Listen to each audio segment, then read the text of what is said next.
Hello everyone. Well, it's been over half a century since George Adamski published his third and highly successful book, Flying Saucers Farewell, in 1961.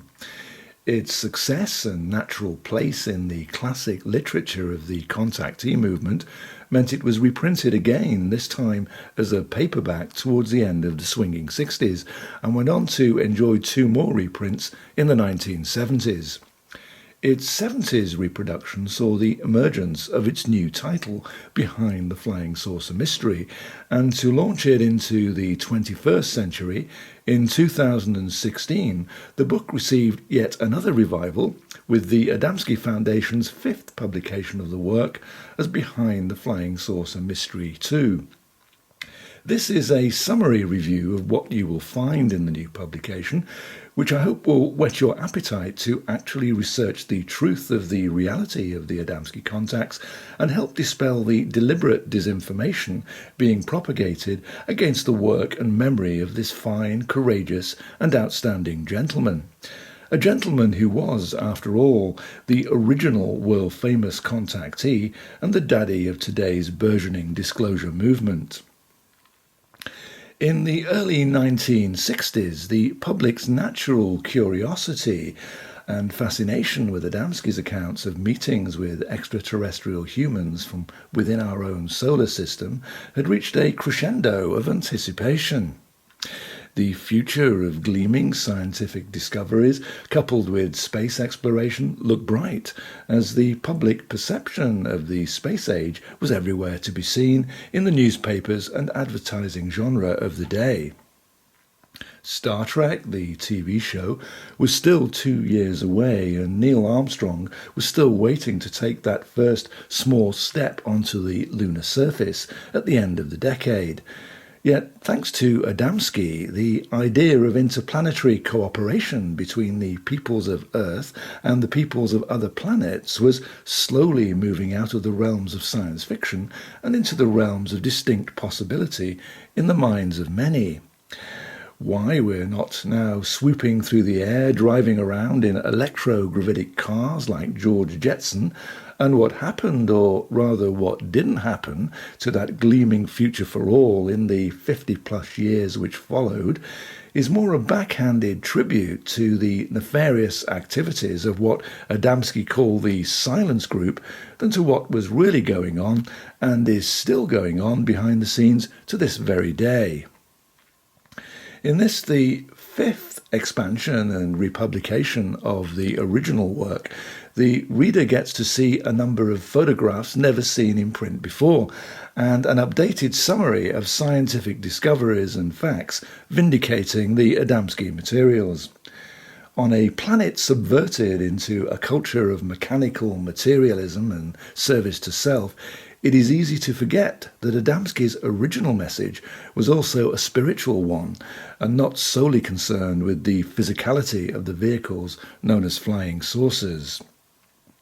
The book is dedicated to Alan G. Tolman, the aeronautical engineer who witnessed the landing of a scout craft while visiting Adamski at his Palomar Gardens home back in the 1950s. Mr. Tolman subsequently became one of Adamski's most ardent defenders and co-workers. In the prologue, Foundation Director Glenn Steckling makes reference to statements made in Robbie Graham's 2015 book, Silver Screen Saucers, Separating Fact from Fiction in Hollywood's UFO Movies, and I quote, "It is worth remembering that the CIA's infiltration of news media began in an organized way in 1953, on the orders of CIA Director Alan Dulles." End quote. Now, some of you may recall Dulles, who was kicked out as CIA director by JFK, was also actively involved in the whitewashing of Kennedy's assassination when he was appointed to the Warren Commission by President Lyndon Johnson. Continuing with Graham's perspective, he adds, "There is a strong possibility that the agency had infiltrated Hollywood's UFO productions prior to the Robertson Panel's formation, beginning perhaps in 1951. The DoD certainly cannot be accused of attempting to conceal its presence in Hollywood. Its entertainment liaison offices are located on Wilshire Boulevard, just a stone's throw away from Tinseltown. It is there on the 12th floor of the Oppenheimer Tower that dedicated liaison teams of every branch of the US military are immersed in a fast-flowing stream of Hollywood scripts, reading each one carefully and suggesting alterations as they see fit.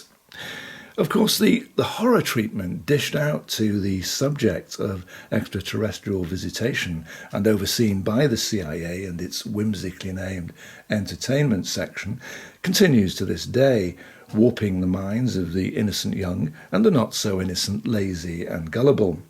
From the cheesy 1950s B-movies about invaders from outer space and the 1960s TV shows churning out the same endless paranoid themes and mind-numbing twaddle about evil pirate aliens with designs on Earth's resources, not to mention eating your face off, and on to today's almost identical fodder of Independence Day, Prometheus, and the eponymous Alien franchise.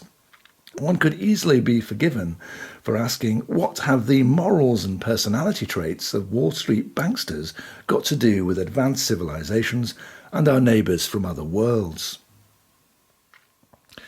Behind the Flying Saucer Mystery 2 is split into 3 sections, with Book 1 asking such soul-searching questions as why the saucers came, what Adamski learned from his contacts with the interplanetarians, and what tremendous changes are actively taking place in our own solar system, which so many are still blissfully unaware of.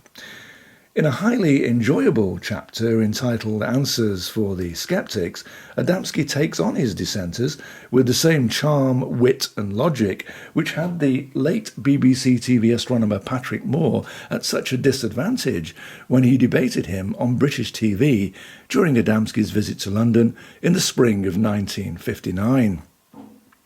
There are also chapters on the Bible's connection with and mention of extraterrestrial visitation and UFOs, and how these spaceships are able to function using the science of electrogravitics. Book 2 takes the reader on a world tour with the Californian contactee. We travel with his thoughts and experiences from America to New Zealand, then Australia, and on to the UK and Europe, where he has a meeting with Dutch royalty in The Hague and goes on to encounter firsthand in Switzerland the opposing tactics of the sinister Silence Group. Switzerland, apart from being a pristine alpine wonderland and producer of delicious chocolates and novelty cuckoo clocks, is also home to some of the wealthiest, influential and highly manipulative bankers on the planet. Sheer coincidence? I'll let you decide. Adamski himself reflects on the destructive nature of the financial and industrial forces opposing his information in Switzerland and the bending of young minds to their insidious agenda. Many times since then I have reviewed the events of those 6 months, he muses.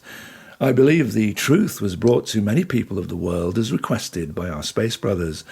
Yet to this day, I am deeply concerned that the Silence Group and other selfish interests might continue to hinder our progress.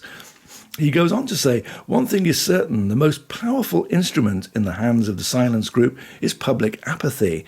The man who does not care that other friendly humans exist on planets around us is most easily misled by the selfish interests and unwittingly serves as a tool for the Silence Group.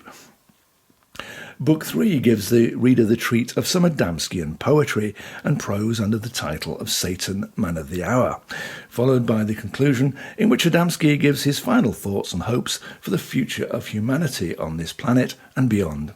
It is here that he gives us the tantalizing hint of his final unpublished work, The Infinite Man. Now, I put a link to where you can buy the book in the video description box directly below. So finally, I'd just like to thank you for watching and listening and wish you all a really spectacular space brotherly and sisterly future. You deserve it. It's your birthright. Don't settle for anything less.